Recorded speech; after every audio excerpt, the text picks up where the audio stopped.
Jagacharya Chaitanya Sadasyaman Bhakti Siddhanta Saraswati Goswami Prabhupada ki jai, Ananta Koti Vaishnavindra ki jai, Namacharya Srila Haridas Thakur ki jai, Prem se kaho Sri Krishna Chaitanya Prabhu Nityananda Sri Advaita Gadadhar Sivas Adi Gaur Bhaktivinoda ki jai, Sri Radha Krishna Go Gopinath Sam Kund Radha Kund Giri Govardhan ki jai, Vrindavan Dham ki jai, Navadvip Dham ki jai, Swami to Bhaktivinoda ki jai, Ganga Mai ki jai, Jamuna Mai ki jai, Tulasi Devi ki jai, Bhakti Devi ki jai, Swami to Bhaktivinoda ki jai.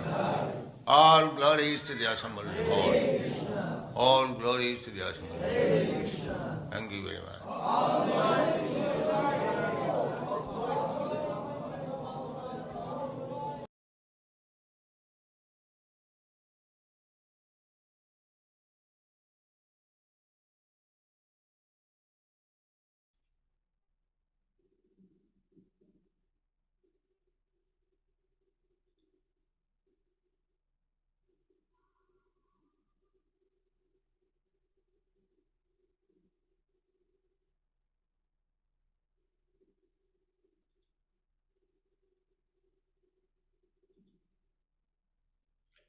Hare Krishna.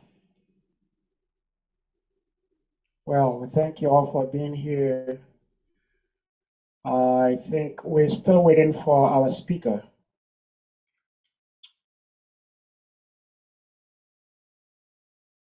Hare Krishna. Hare Krishna, Prabhuji. Hare Krishna. Yeah, Devarishi Prabhu requested me to give the class on his behalf. That is having something.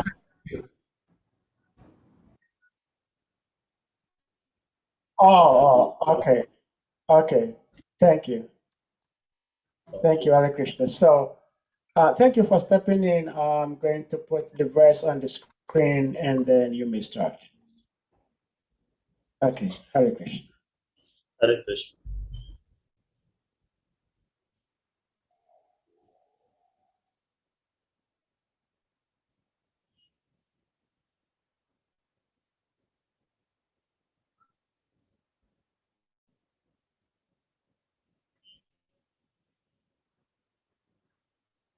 Hare Krishna, Shri Yadunath Prabhu.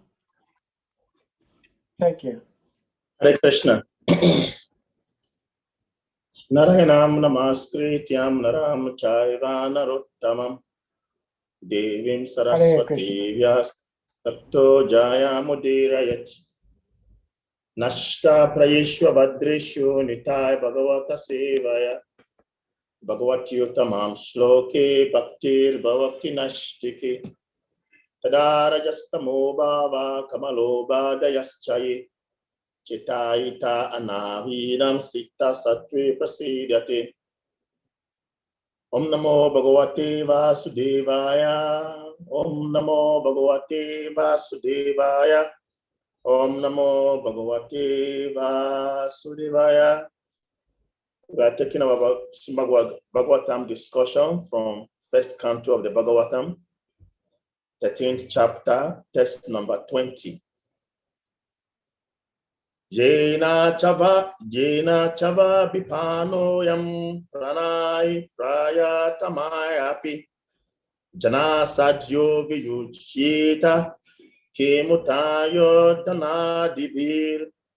Jena chava bipano yam pranay priyatamayapi jana sadyo viyujyeta kemutayo Danadibir Yena Chaiva Bipana Yoyam Pranay Priyatama Api Jana Sadyo Vichujyeta Kim Utaya Danadibir. Translation: Whoever is under the influence of Supreme Kala, eternal time, must surrender his most dear life. I want to speak of other things such as wealth, honor, children, land, and home. purported by His Divine Grace, the Bhaktivedanta Swami Jagaguru Srila Prabhupada Ki Jai.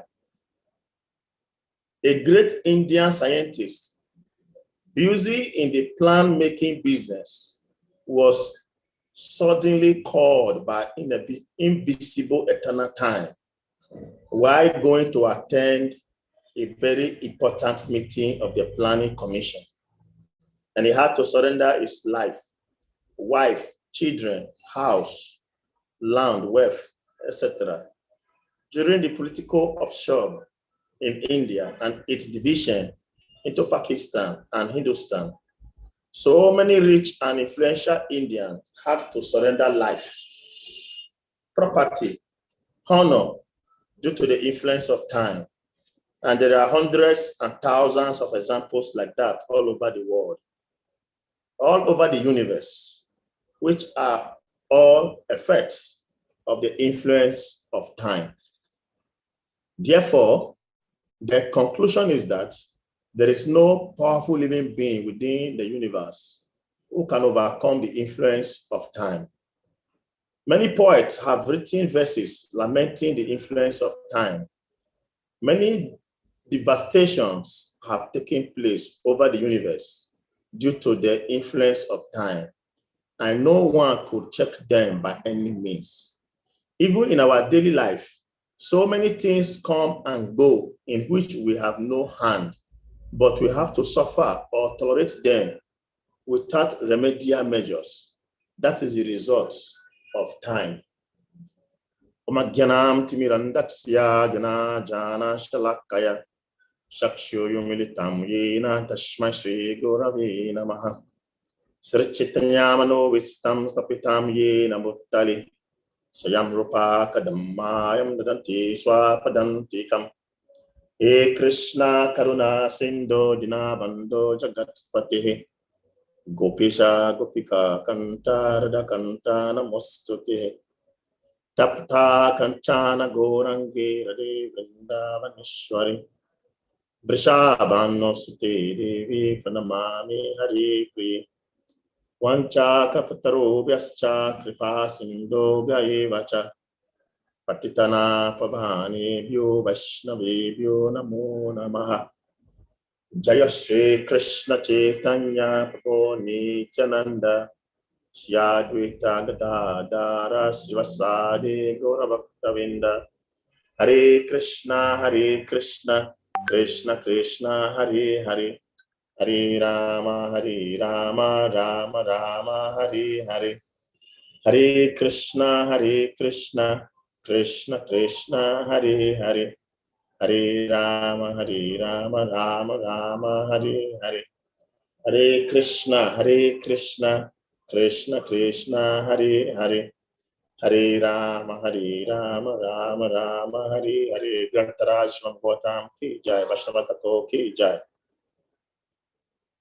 Before repeating what I've been hearing, I want to take mercy and permission from Sri Sri Radha Samasundar Bhagavan, Sri Sri Jagannath Balaram Devi Shubhadramai, Sri Sri Nitai Gauranga Mahaprabhu, and from our beloved spiritual masters, his co-founder Acharya Bhai Chanaravinda Chidan Goswami, Mahaprita Pavana Jagaguru Srila Prabhupada, and from my beloved spiritual master, His Holiness Srila Bhakti Swami Guru Maharaj, and from my Shesha Guru Maharaj, His Holiness Srila Kavishna Swami Maharaj, and from my other Shesha Guru Maharaj, His Holiness Srila Bhakti Dhir Damodara Goswami Maharaj, and from all wonderful devotees here assembled, that I be able to speak something for the glorification of the Lord and His pure devotees, for my purification and for the benefit of others. Hare Krishna. So we are discussing a very, very important topic, as it has to do with something that affects every single person, every aspect and every phase of life. We saw at the beginning of this chapter that Mahatma Vidura had gone on pilgrimage and he came back and he was well received. And part of the reception, Yudhishthira Maharaj posed some questions before him. And he was touched by these questions. Like text number 12 says, Thus being questioned by Maharaj Yudhishthira, Mahatma Vidura gradually described everything he had personally experienced, except news of the annihilation of the Yadu dynasty.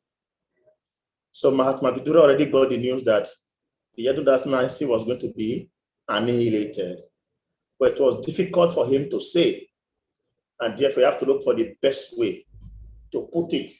You know, sometimes when you are in the material world, you want to report certain incidents, you have to look for the best possible way by which this incident can be reported such a way that it will not affect those who hears it. Like in the Bible, Jesus Christ explained that if you want to speak, there are three criteria, three things you must observe before speaking. One, you have to check to see if what you're about to say is correct. Then two, is it going to hurt? Will it hurt? Then three, is it worthy? So it's not just that because something is true, it must be said. But we have to see whether it is worthy and if it will hurt. Like in medical science, sometimes medical doctors, they carry out an operation and the operation is not successful. They will not just tell the family members of the person, oh, your sister or your brother is dead. They will quote it like medicine. They use sugar to quote it. They look for a language, the best way to present it. So we are sorry, it couldn't make it. You know, things like that. You know. So Mahatma Vidura, it has been explained to him, he already understood how time was going to affect everything, including the Yadu dynasty, which the Pandavas were part of. But then, out of compassion for how they were going to feel, he didn't know how to put it. So the next verse, verse number 13, more light. Verse number 13 said, compassionate Mahatma Vidura could not stand to see the Pandavas' distress at any time. Therefore, he did not disclose this unpalatable and unbearable incident because calamities come of their own accord. So the news will be an unbearable news, so he cannot break it. Therefore, the best way to go about it is to begin to explain about the power and the effect of time. So from text number 17, categorically, Mahatma Vidura began to speak about the potency of time.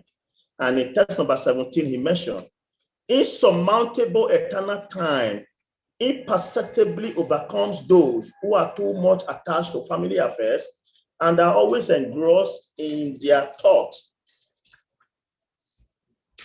And in today's verse, let's not take too much time. So it's continuing, speaking even in text number 19, he also spoke about time. This frightful situation cannot be remedied by any person in this material world. My Lord, it is the Supreme Personality of Godhead as eternal time, Kala, that has approached us all. So he's breaking the news, but then he's putting himself in the picture.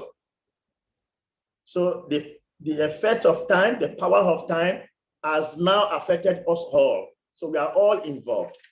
And in today's verse, it's not saying, it is not explained here, whoever is under the influence of the Supreme Kala, whoever means to include me, to include the Pandavas, whoever is influenced, is under the influence of the Supreme Kala, eternal time, must surrender his most dear life.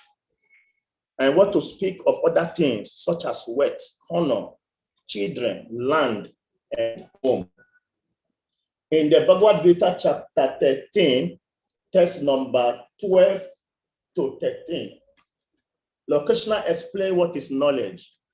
And one of the things Lord Krishna spoke about here in that chapter, chapter 13, 8 to 12. Lord Krishna he mentioned here something here. He said, renunciation of the object of sense gratification, absence of false ego, the perception of the evil of birth, death, old age, and disease, detachment, freedom from entanglement with children, wife, home, and the rest.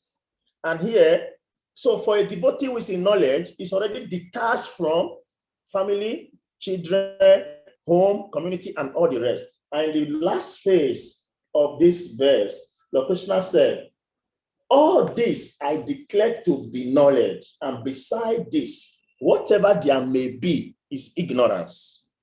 So out of ignorance, like in Bhagavad Gita said, Maya Paritya Gyan. People's knowledge has been stolen by Maya. So, but devotees are in knowledge, so already they don't have attachment. In chapter 8, first canto Bhagavatam, Queen Kunti was praying to Lord Krishna to sieve the relationship, the connection between him and the Pandavas and the Yaduvamsis. So now the question is, the Yaduvamsis are all devotees of the Lord. So why should the devotee make a prayer to God to remove him from the circle of other devotees?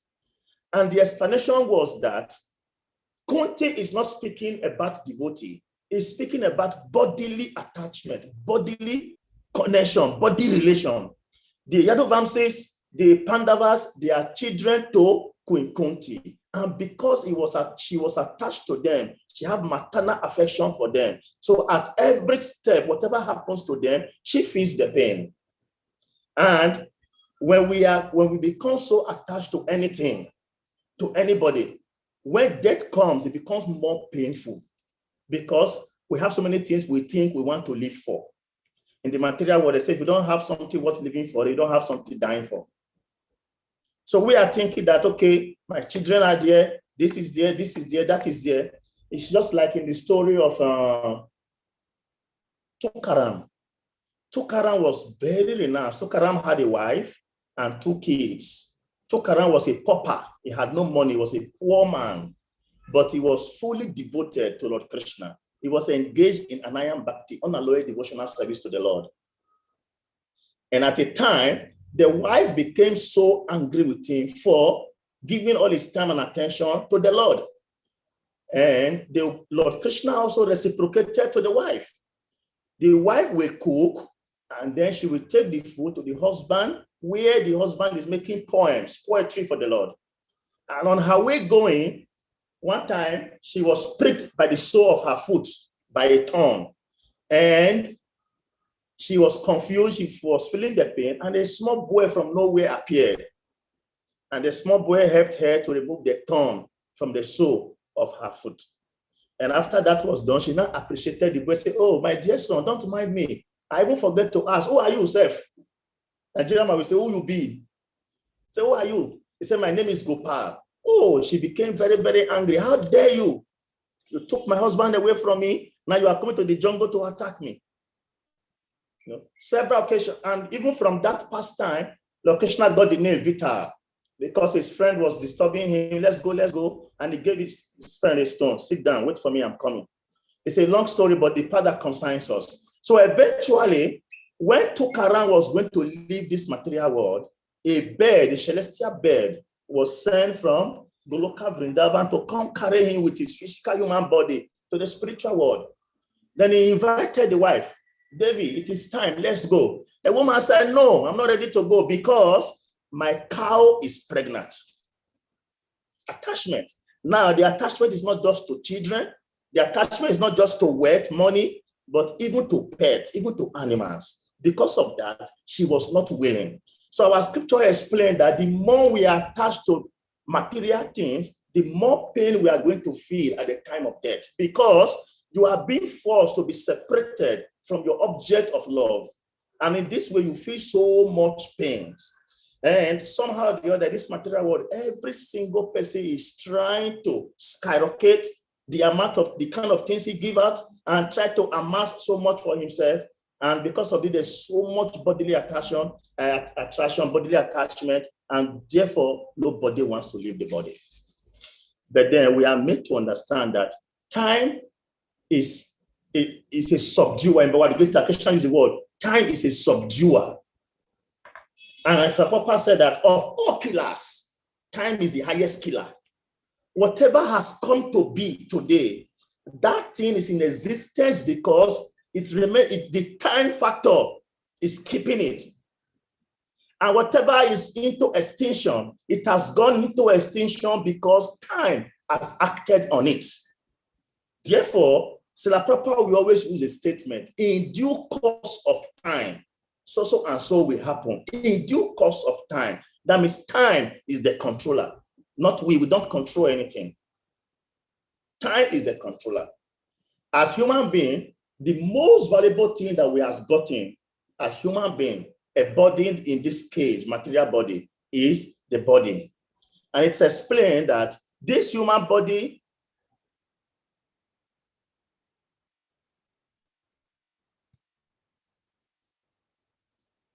the most valuable thing we have gotten is the human body. And this human body itself is temporary. No matter how much we are attached to this body, no matter how much painting we do to this body, no matter how much value we attach to this body, in due course of time, whether we like it or not, we are going to leave the body.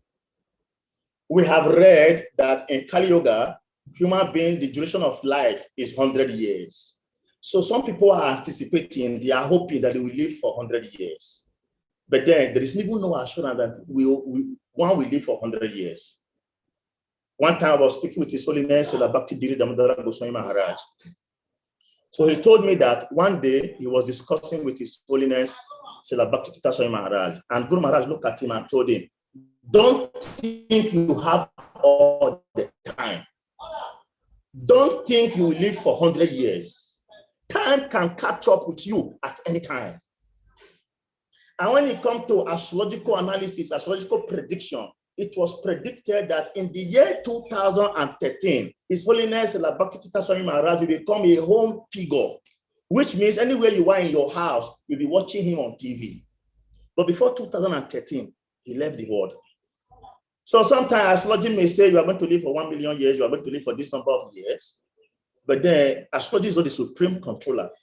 Lord Krishna is the supreme controller using an agent called time. And time also uses an agent called Kalakanya, the daughter of time. And even we who have 100 years, we are so happy we have 100 years. Lord Brahma, it looks like immortal, is not affected by time. We are made to understand that the 4 ages put together times 1 million, I mean 1,000, will give us 1 day of Brahma. And that 1 day will be 4.32 million years. That is 1 day of Brahman. And another same number of time, 4.32 million years, this is 1 night. So when you add these two together to give you 8.64 billion human years, that is the 24 hours of Lord Brahma. Now, this Lord Brahma will now live for 100 years. And he said his 100 years is 311 40 trillion years. So by human analysis, this is immortality. But then Brahma also is under the influence of time. He has come to be, and at a particular time, he will wind. And then when you now come to God or you look Lord Vishnu or Krishna, it is explained that one exhalation of the Lord is Brahma's 100 years. Just one exhalation. The Lord breathes out. The time it will take for the breathing out is the Brahma's 100 years. And once the Lord breathes in, Brahma will die, and all the human beings, all the living entities, they will be patched, there will be total annihilation. Everything will wind, everything will go back again into the body of the Lord. So this is time. This is how time affects everything. There is a principle in science called gravitational force of gravity. And force of gravity explains that whatever goes up will surely come down. So different places, different time, some people had a problem with this. And then there was a particular man who wanted to make a proof that what goes up must not come down. At least, even in Africa here, it is said that there's only one thing that goes up that doesn't come down, and that is age. But then when you now come to deep analysis, when you get to a particular age, you may call yourself 100 years old man, but by character and behavior, you have come down to the level of a child. So This man wanted to make a proof.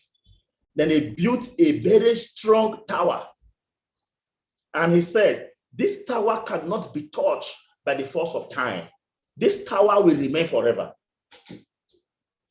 Although all the years he was alive, the tower was there. The period of time the children were alive, the tower was still there. But in the time of his grandchildren, one day, the tower just shattered. And then the children themselves say, oh, my father has been disproven. My father believed that what goes up will never come down, must not come down. But this tower went up and now it has come down. What are we saying? There is nobody, whoever you may be, that have the ability to act against time. It is actually explained that the only show of ignorance in the material world is that we do not serve Lord Krishna. Therefore means that one is wasting time. Anyone that does not engage in unalloyed, unmitigated, unflinching, uninterrupted, loving devotional service to God is a time waster. And in BHAGAVATAM, first canto, it is explained that that activity that does not provoke attraction for God or for Krishna is simply a useless labor, because time is going to eat it up. Whatever it is that one does, one engage in doing, time will eat it up. And therefore in Bhagavad Gita, Krishna said, Moga siya moga karma. No. The word moga asaha means baffled in hopes. Even our hopes will be baffled with time, as long as one is not a devotee of the Lord. Because Krishna himself had already given exception. Krishna mentioned that time I am the destroyer of the whole world. I have come to destroy everything, in exception of you, the Pandavas. Which means that one who is engaged in devotional service is not touched by time. So once the Prabhupada mentioned to the devotees as a word of encouragement and hope, he said, all of you are pure devotees. Started jubilating, Haribo, Haribo, Haribo. Then he said, all of you are going back home, back to God. Haribo, Haribo, Haribo. He said, all of you are fortunate. They shouted, Haribo, Haribo, Haribo. The Prabhupada said, how did you become fortunate? I made your fortune. Then two, he said, all of you are going back home. Doesn't mean you are going right now. If you follow this process attentively, your going back home is a sure. It's an assurance. All of you are pure devotees, doesn't mean you are pure now. But if you follow this process as it is, automatically you will become pure devotees. It's an assurance. It's guaranteed. The success that comes with devotional service does not need to be experimented. It has been tested and confirmed okay. Our duty is to comply, apply, and realize. So Krishna said, Moga Asaha means that our hopes will be baffled. Moga Karmanaha, our fructive activities will be baffled. Moga Janaha, our knowledge will be baffled. And when all this happens, what will happen to you? What will happen to us? Vichetasaha, we will be bewildered. We will be bewildered. Sometimes we have seen people who were very strong, they were very hardworking, and they had impeccable pata talents. And then they were believing in themselves. And suddenly accident comes. Some people, they lost their voice. Some people, they lost their memory. Some people, they lost their legs. And they lost those things that are very valuable to them. And then they begin to lament. But then, when these things were there also, they were thinking that, yes, I have this, I have that, I have a beautiful voice, I'm very beautiful facially, bodily, therefore I have all the time. At my own time, I will engage in devotional service. Not knowing that time does not look at anybody. Nigerian man says it's not a show for face. Might not get respect for anybody. It's such a prayer to try to arrange. I'm sorry about that. So Krishna went further and said,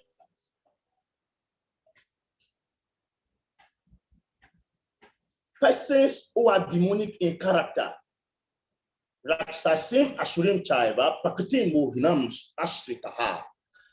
So let me just take the translation as it is. Those who are thoughts bewildered are attracted by demonic and atheistic views. In that deluded condition, their hopes for liberation, their fructive activities, and their culture of knowledge are all defeated.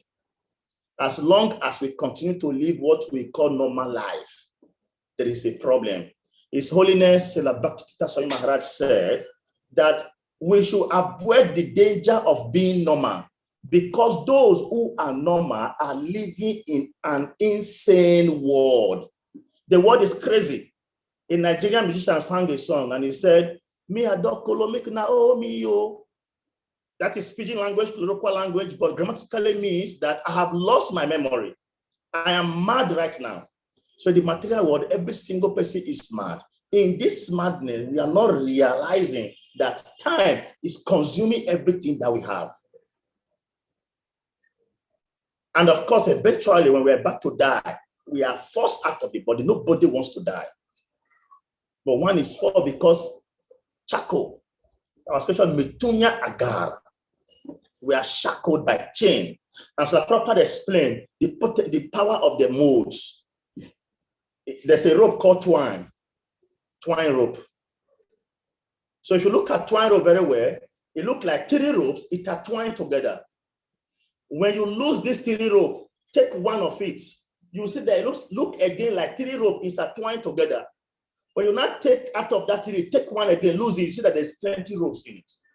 So this is how the modes of material nature are. It's 3 modes, yes, but there is goodness in goodness, there is goodness in passion, and there's goodness in ignorance.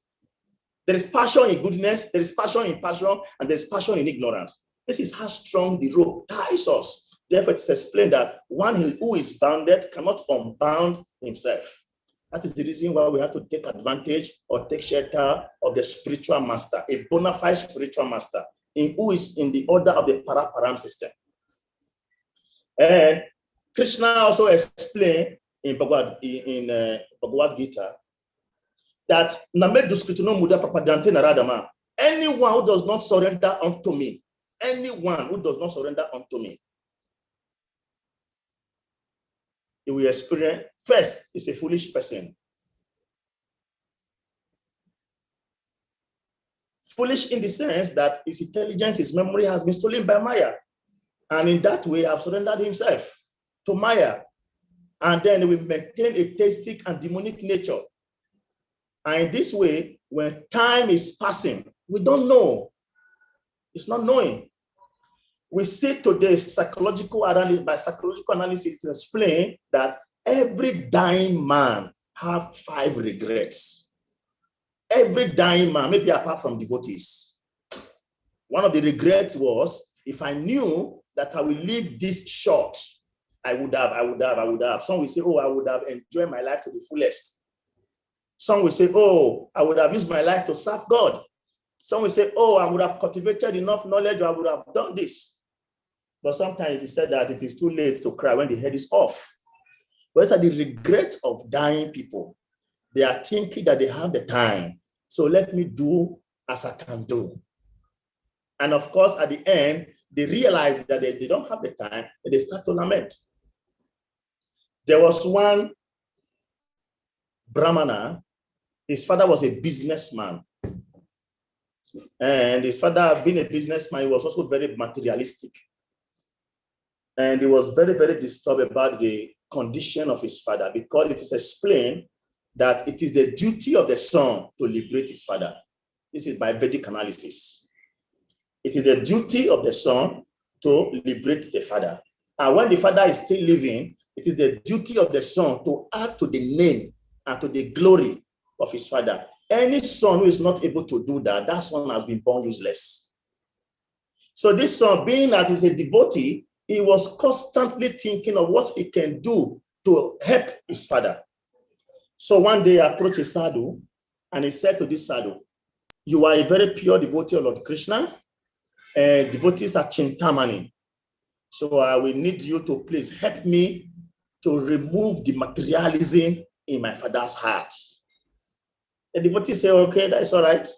But I will tell you, the heart of your father is very strong. It will be very difficult, but I will try. So this devotee took this old man. They were going on pilgrimage sites. They were traveling to different places they were going.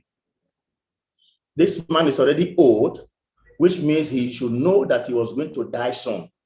But because of materialism, attachment, he was not thinking that he was going to die. So as they were going, they saw so many things. The man will ask the young Brahmana, "Oh, Prabhuji, what is that?" We say, "Oh, that is this is that, this is that." So eventually they got to a crematorium. And in the crematorium, they saw so many fire pyre all arranged down. Then he asked the young Brahmana, "My dear friend, my dear Prabhu, what is all this?" And you can say, "This is firewood." He said, "Yes, I can say it's firewood. But what is it for?" He said, "People who die, they'll be cremated with this firewood." Then he lamented, he was disturbed. He said, "Oh, if I had known that firewood business is this lucrative, I would have ventured into firewood business." The heart has been overtaken by business. He's not seeing anything. He's so attached. It is explained that in business, whatever goes up, sell it, and whatever comes down, buy it. This is business mentality. Anything that goes up, you sell it, and whatever comes down, you buy it. And when it goes up, you sell. When it comes down, you buy, and you audit, you keep.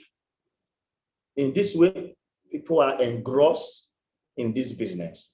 And the prime aim, I want to take care of my family. I want to please my family. I want to do this. I want to do that. I want to do all that. But here we are told in this verse, whoever is under the influence of supreme Kala. You see, Prabhupada in his translations, and even the Swami, the Sukadeva, and other great acharyas, when they speak, they are very careful. They select their words. Here, use the word supreme Kala, not just Kala. That means time is supreme. Anyone who is under the influence of supreme Kala, eternal time. So it's a clause of re-emphasizing on the potency or the nature of time. Time is eternal. So anyone who is under the influence of the supreme Kala, which is eternal time, must surrender his most dear life. Must means no option. There is no other way. You have to do it. You must surrender his most dear life, and he must surrender such things as wealth, honor. Before that, His Holiness Dapati Damodara Goswami Maharaj told us a story sometime in the past that there was a man, there was a lady, ISKCON lady. So the father was very, very sick. The father was bedridden, and then it was obvious that he was going to die in a short time. So this lady invited devotees to come chant in the holy name for the father. At least a man who is about to die to get the holy name and die. Then devotees were chanting the holy name. They stand around this man. The woman was happy. My father is hearing the holy name as he's dying. So suddenly, the father did a very surprising thing.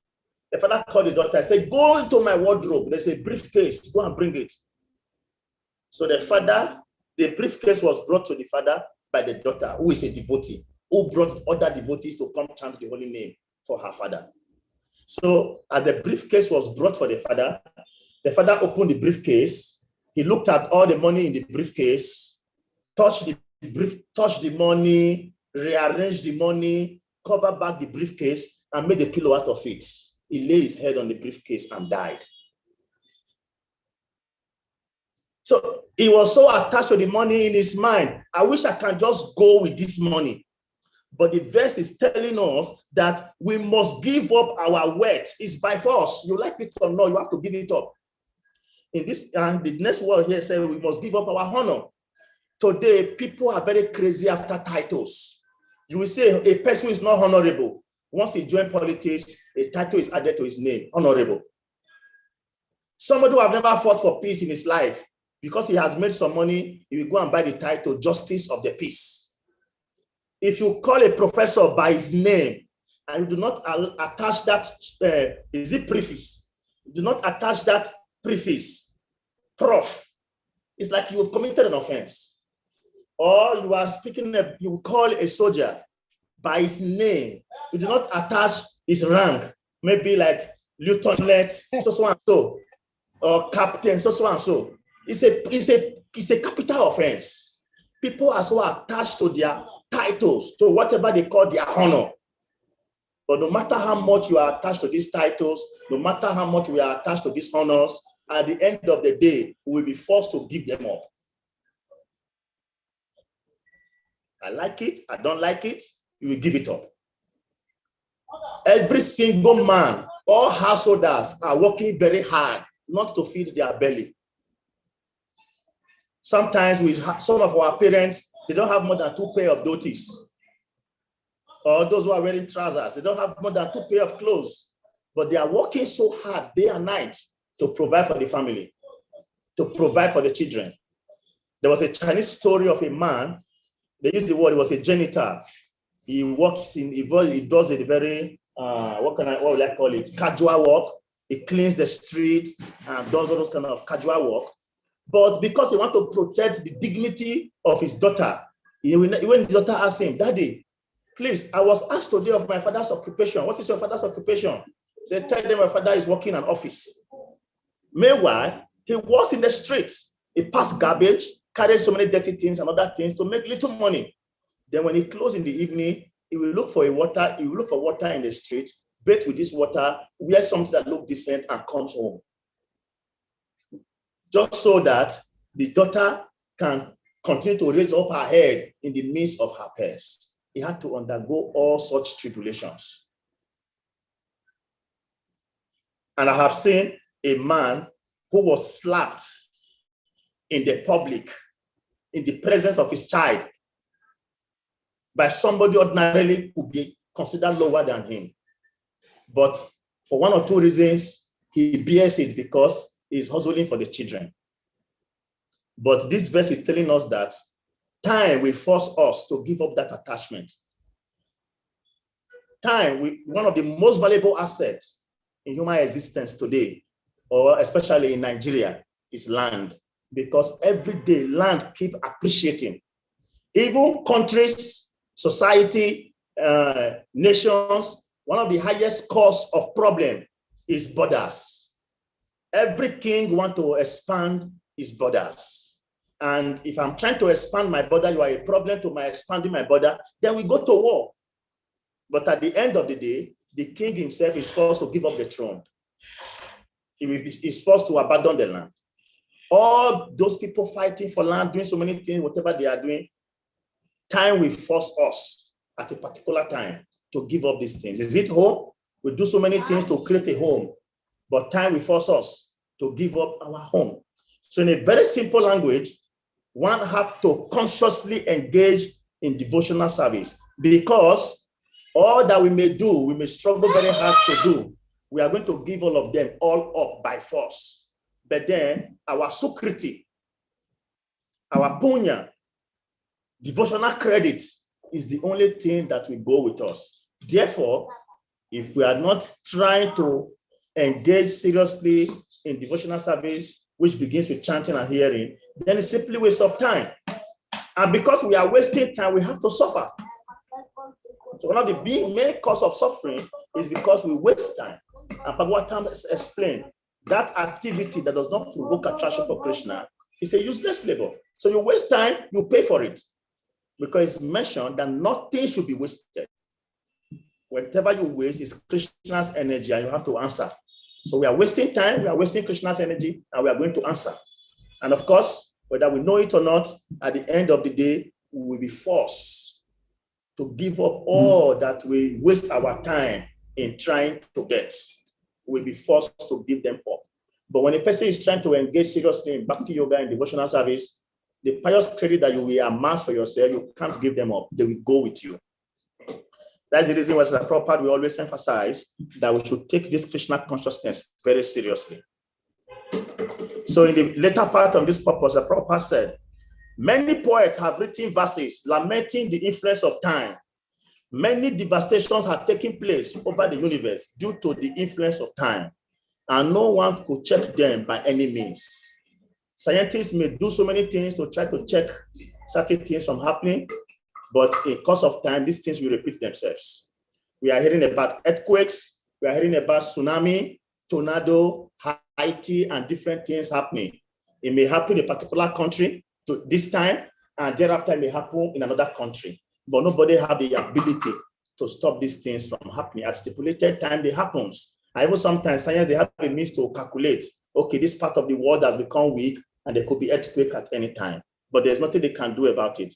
Even our daily life, so many things come and go in which we have no hand. But we have to suffer or tolerate them without remedial measures. That is the result of time. Hare Krishna.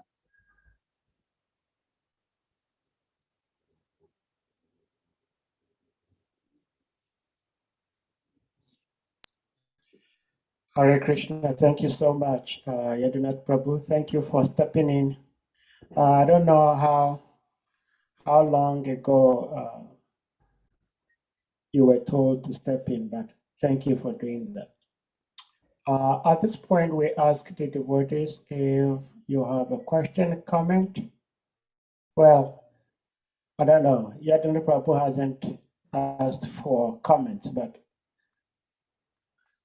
if you have anything to say, I'm sure he is here to help hearing you and answering you if possible. So, Hare Krishna.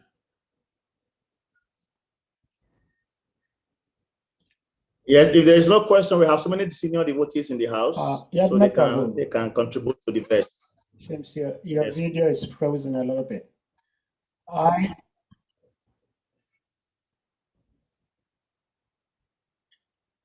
have a question.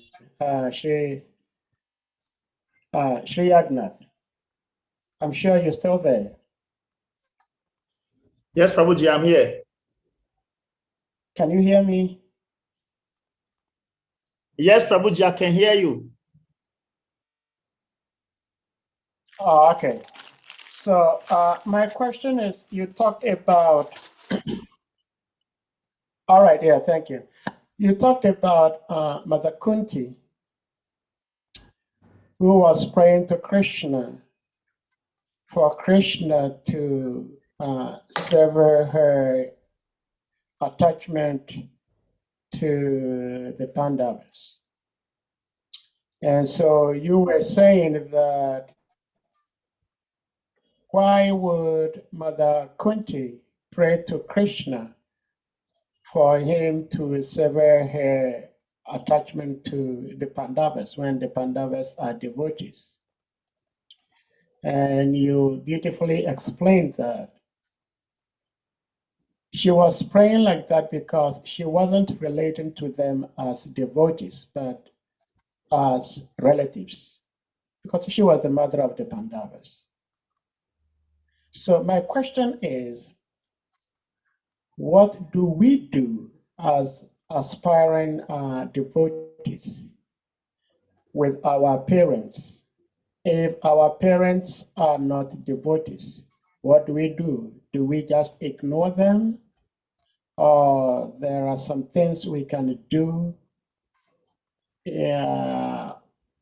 to express our love, our appreciation for them being our parents? What do we do with people who are not devotees? That's my question. Hare Krishna.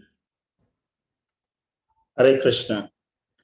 If we think that devotees are compassionate, you probably may and we have to stop your video, because your video is kind of frozen.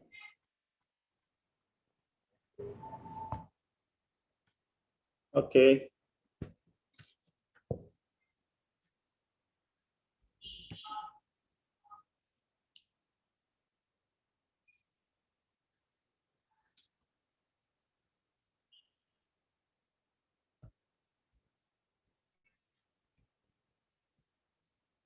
I'm even trying to stop it, it's not stopping.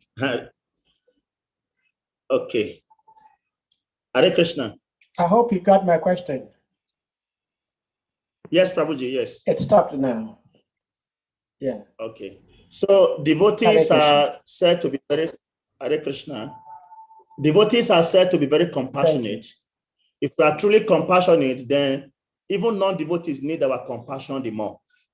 So whether they are our parents or they are just ordinary people, as long as they are non-devotees, we should show them more compassion. So the Prabhupada started this movement out of compassion.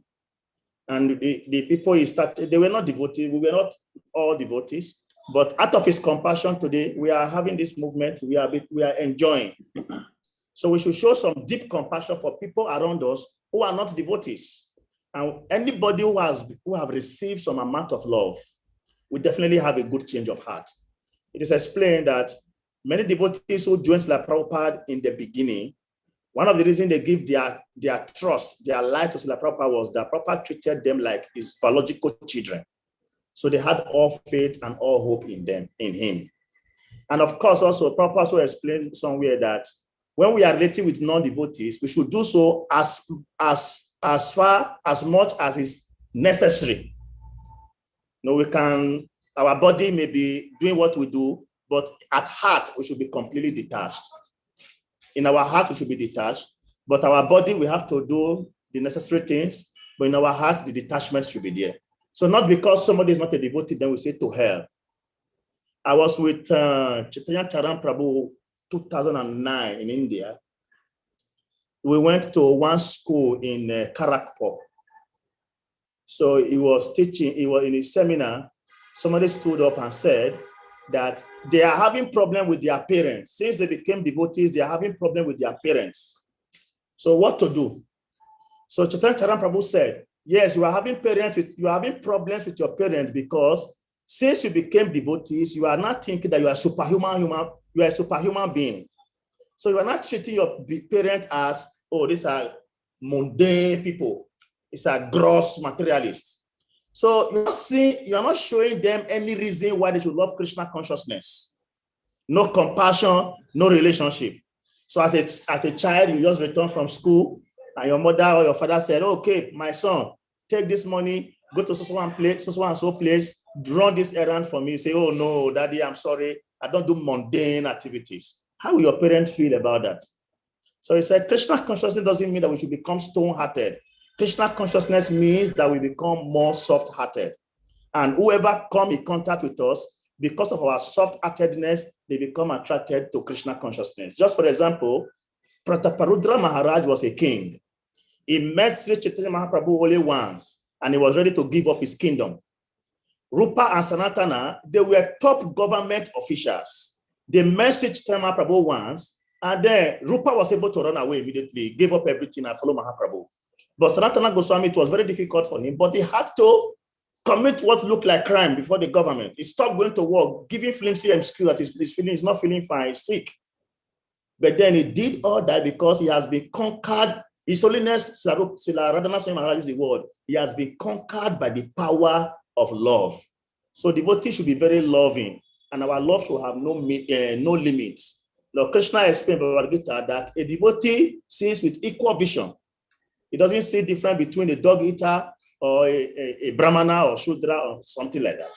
So when it comes to relationship, we should love endlessly. But when interaction, we should do with our body, but at our mental level, at our heart level, we should be detached. Hare Krishna.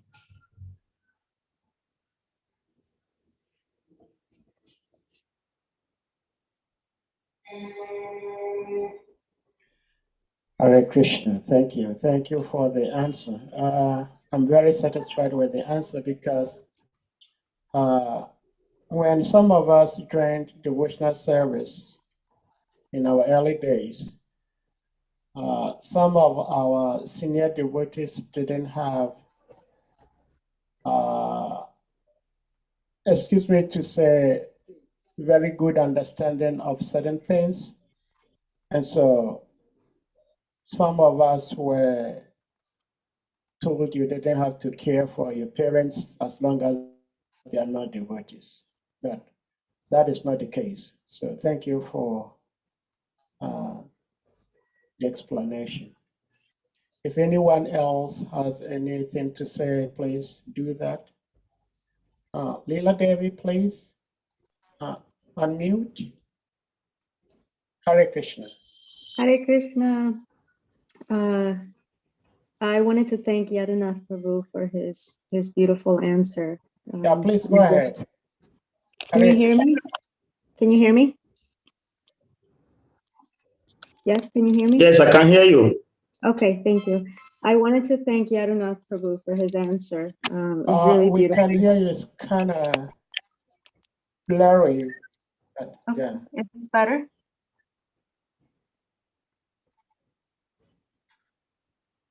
Hare Krishna. Yes. Okay. I really like this answer because. Hare Krishna, I can hear you. All right. Okay. Go ahead. Yes. There seems to be a lag in the service here. I appreciated this answer and the story of the parents, how we treat our parents who may not necessarily be devotees. I remember hearing once that when people are in ignorance, including ourselves, it's almost like an illness. And so if someone had like cancer or something, we wouldn't be mad at them and tell them it was their fault and not be compassionate. And so similarly, this illness of ignorance is something that, like Yadunath Prabhu said, we should be compassionate towards and try to help. And it offers us the opportunity to learn to be loving when it's really difficult. So I really appreciated that point. The other point I wanted to make, which is something that I've been working on in this regard, is, how can we be loving and open-hearted and forgiving and just like great people to the people that we love and are our friends and our family and our loved ones, but then harbor resentment and discord and conflict with other people and think that that's okay. So that there seems to be, at least I'm finding, as I explore these things, some tendency to be hypocritical. We're on one hand practicing being loving devotees, and then in some conflict with someone else, or angry or resentful, and that just seems like if we're not careful, it's easy to do that. And just speaking from my experience,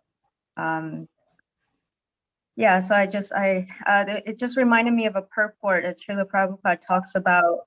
If people are eating meat, they can't try to teach peace to the rest of the world if they're not really practicing it. And we see that in leaders or people who are just generally doing things that are adharmic, and yet they have families and they go home and they're loving and all of these things, and there's just some disconnect there. So I just wanted to mention that. Thank you. Hare Krishna. Thank you so very much, Mataji. Thank you. Thank you so much, Mother Leela. Hare Krishna. Yeah. Anyone else?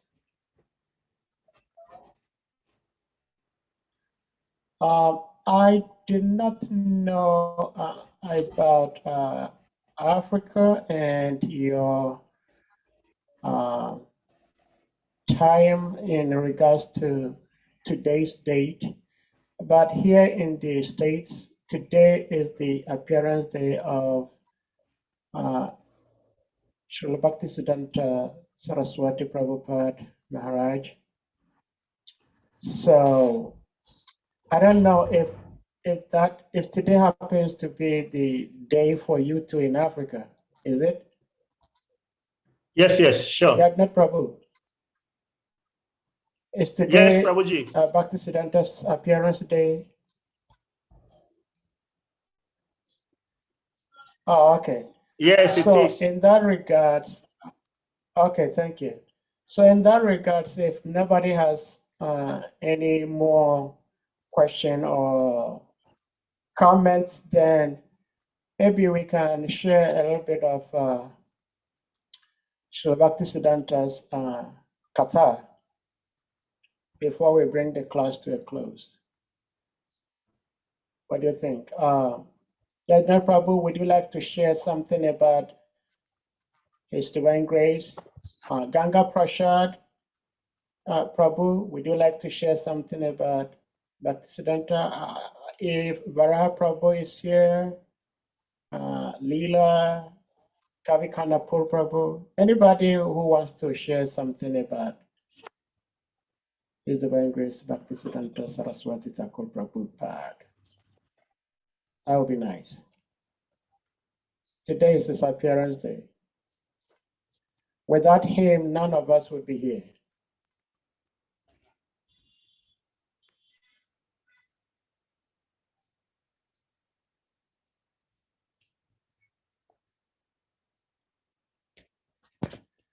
Well, I would like Hare to Krishna. read something little about Sri Bhaktisiddhanta Saraswati Thakur. This is Hare Krishna. Can you hear me? Yes, please, Prabhuji. I said I wanted to read a little bit about okay, Sri Bhaktisiddhanta. This is his appearance day lecture Sri Prabhupada gave in Mayapur, February 8, 1977. So the title is Live and so appearance day evening. This is, sorry, I made a mistake. It's Gorakhpur, February 15th, 1971. So this is Sri Prabhupada speaking. Sri Bhaktisiddhanta Saraswati Goswami Maharaj, my spiritual master, that's Sri Prabhupada speaking. His Advent day today. In 1922, I was at that time very much engaged in Congress activity. I was very much devout follower of Mahatma Gandhi. And at that time, I was manager also in a very big chemical concern in Calcutta. Perhaps you may know Dr. Bose's laboratory. One of my friends, he is still living, Sri Narendranath Malik. He informed me that one single person has come. Let's go and see. At that time, I was a young man, and I did not care very much. I did not care for very much about so-called saintly persons. Because in our house, my father used to receive so many sannyasis, but some of them were not very to the standard. And due to my association with college friends, younger days, I lost my faith practically. Although I was born in a Vaishnava family, my father was a pure Vaishnava. From my childhood, he gave me Radha Krishna deity for worshiping a Ratha Yatra. I was playing with my boyfriends, Ratha Yatra, Dola, like that. My father encouraged. So I was trained up in this line. But in my youthful age, when I was a college student, gradually, by their bad association or something, gradually, I lost my activities.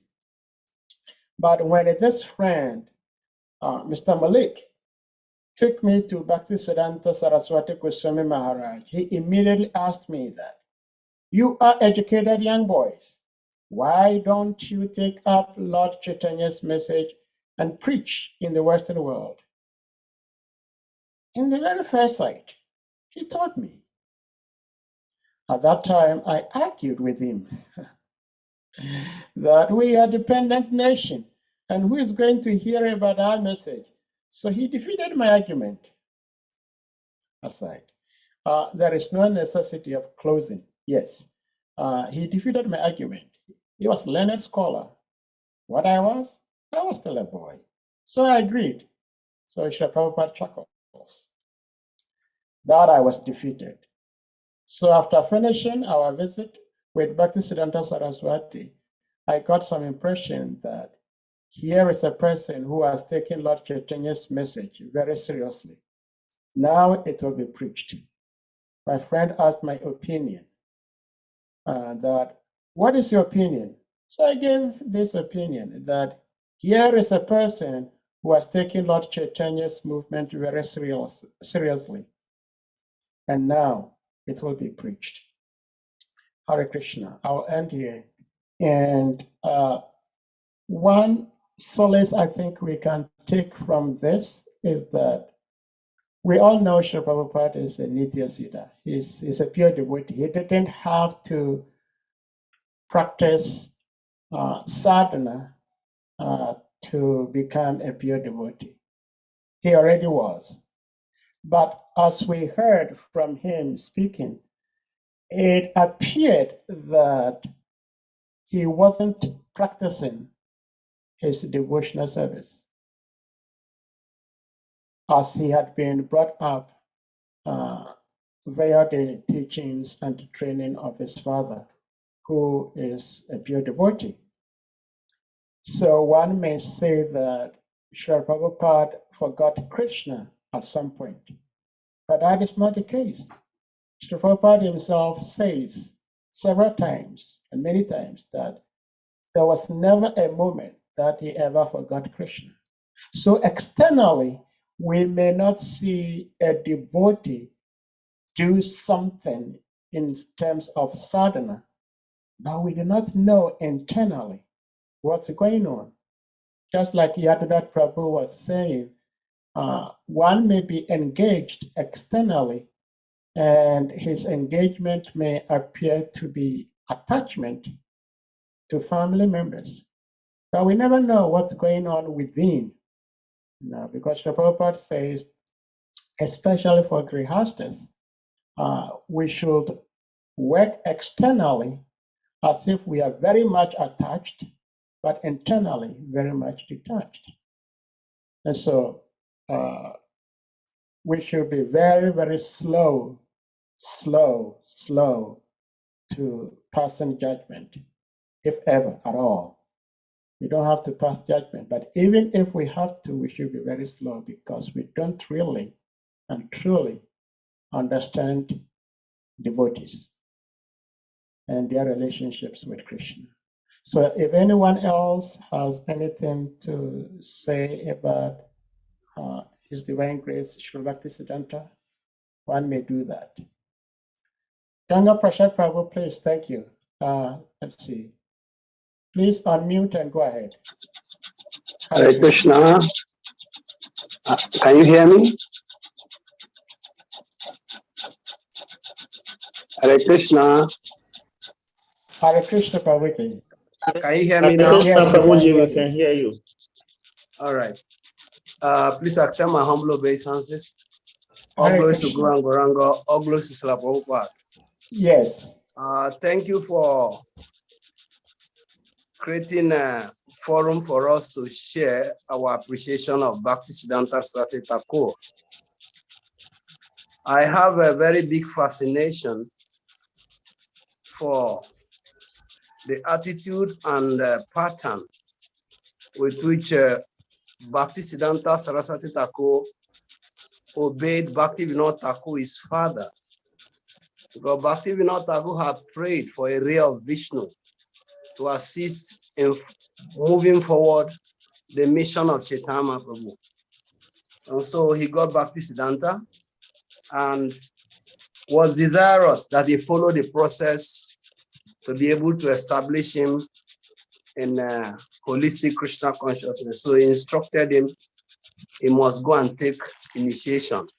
And specifically, he mentioned he should take initiation from Gokishoda Babaji, who seemingly is like the opposite of Bhaktisiddhanta in terms of material calculation.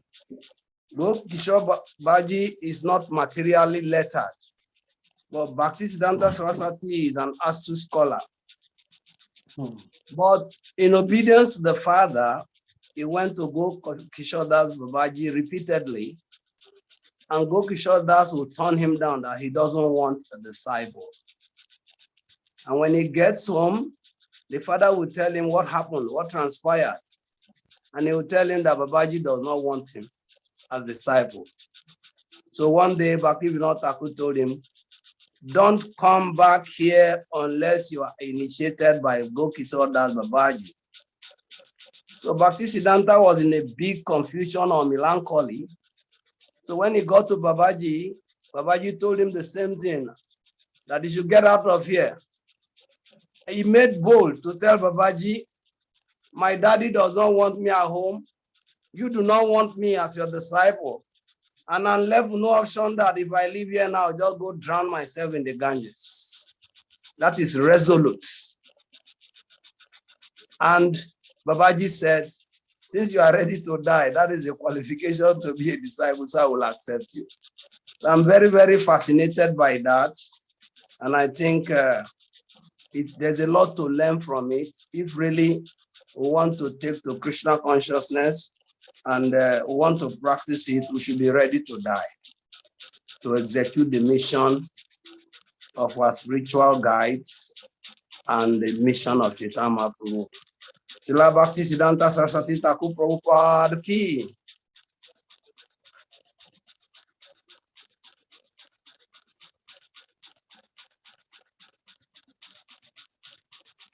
Jai, Jai. Thank you so much for sharing that. Shri Ganga Prasad Prabhu. Yes, when Srila Bhaktisiddhanta told Gorkishore Das Babaji that he was going to drown himself, he wasn't joking. He truly meant that. Yes, so it's very important that if we want to be devotees, we should be determined to die for Krishna. Of course, in knowledge, we don't just try to go kill ourselves without proper knowledge. So thank you for sharing that. Anyone else?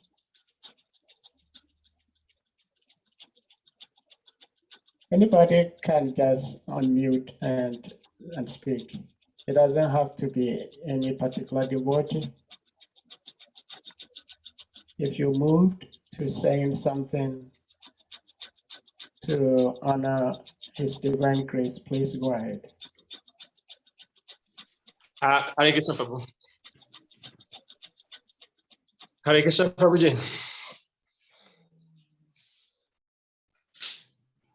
Okay, Prabhu, please go ahead. Yes, Hare Krishna. Yeah, just two came to my mind when you were talking about the verse. We can hear you. Yes. Okay, Prabhu.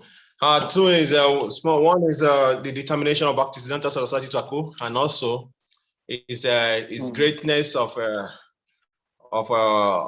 such a personality in his previous life also.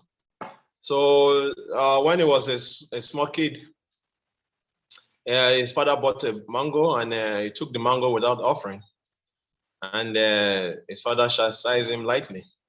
And since then, he took a vow not to take mango for the rest of his life. And that's to teach us how, aware Bhaktisiddhanta Saraswati Thakur was right from his childhood. And he took vow throughout his life. It's proper we say, my Guru Maharaj will say, I'm an offender. I will not take mango.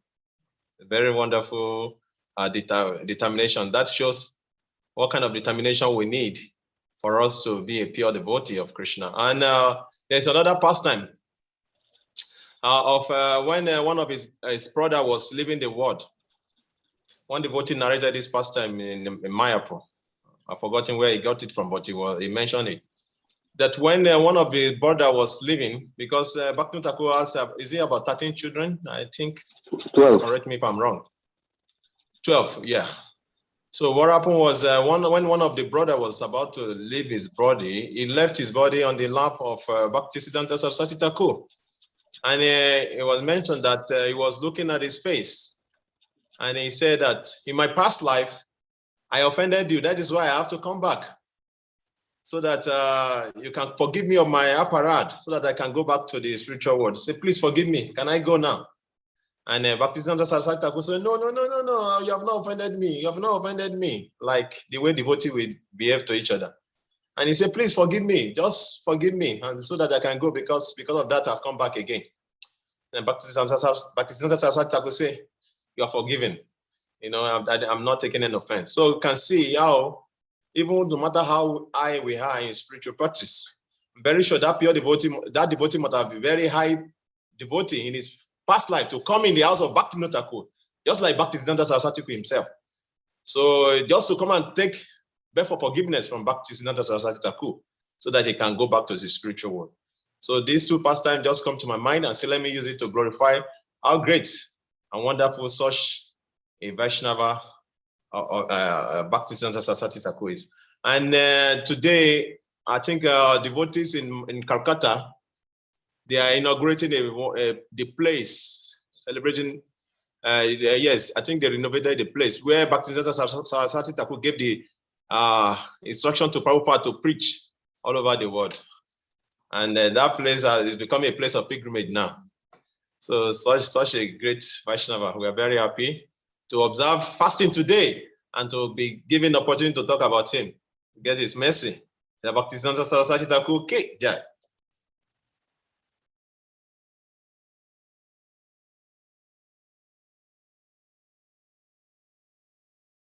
Jai, Jai.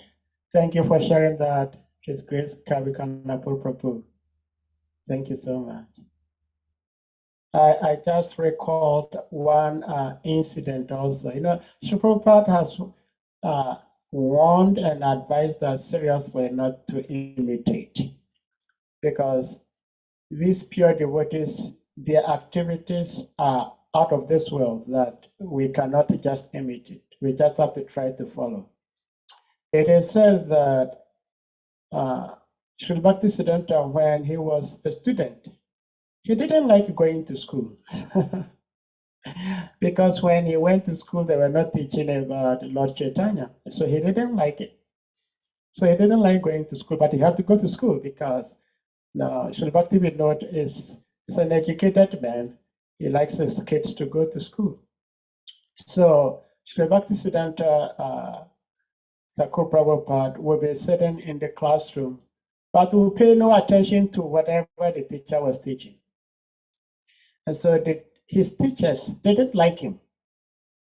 But whenever it came to an exam, he scored A's, 100%. He never had any question wrong. He knew everything. I mean, even before the teacher would say whatever, he knew everything. But his sole attention was Krishna, Lord Chaitanya. And because the teachers were not teaching about Krishna and Lord Chaitanya, he wasn't interested. Yet, he knew everything the teachers were saying. No. So he's very special. That is why Sri Prabhupada oftentimes will say, my guru was not an ordinary guru. So one may say, oh, there are different types of gurus. Yes, there are different types of gurus. But even though there are different types of gurus, all the gurus have the capability of taking us back home, back to Godhead. So we as practitioners do not have to become so picky as to trying to figure out what type of guru do I have? Is this a Nitya Siddha? Is this, that? No, once a guru in ISKCON is a bona fide guru. Hare Krishna. Anyone else with any sharing? Is Varaha Prabhu still here? Let me see.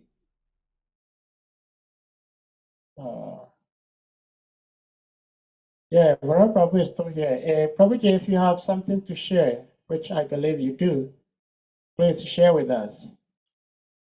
Hare Krishna. Hare Krishna. No, not as of now. Thank you very much. It seems the internet is really bad today. Okay. So please, Hare don't. I don't have anything to share right now. Thank you very much. I enjoy hearing everybody. Haribo.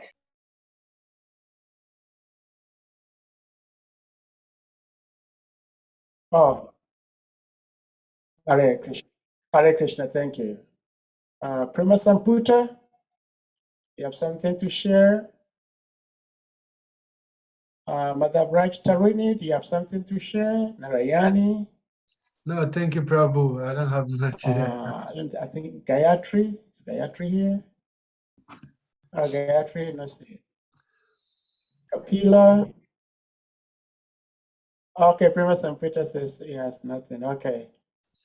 Well, we thank you all for being here today, and more especially Yadinath Prabhu for stepping in and giving such wonderful, insightful class.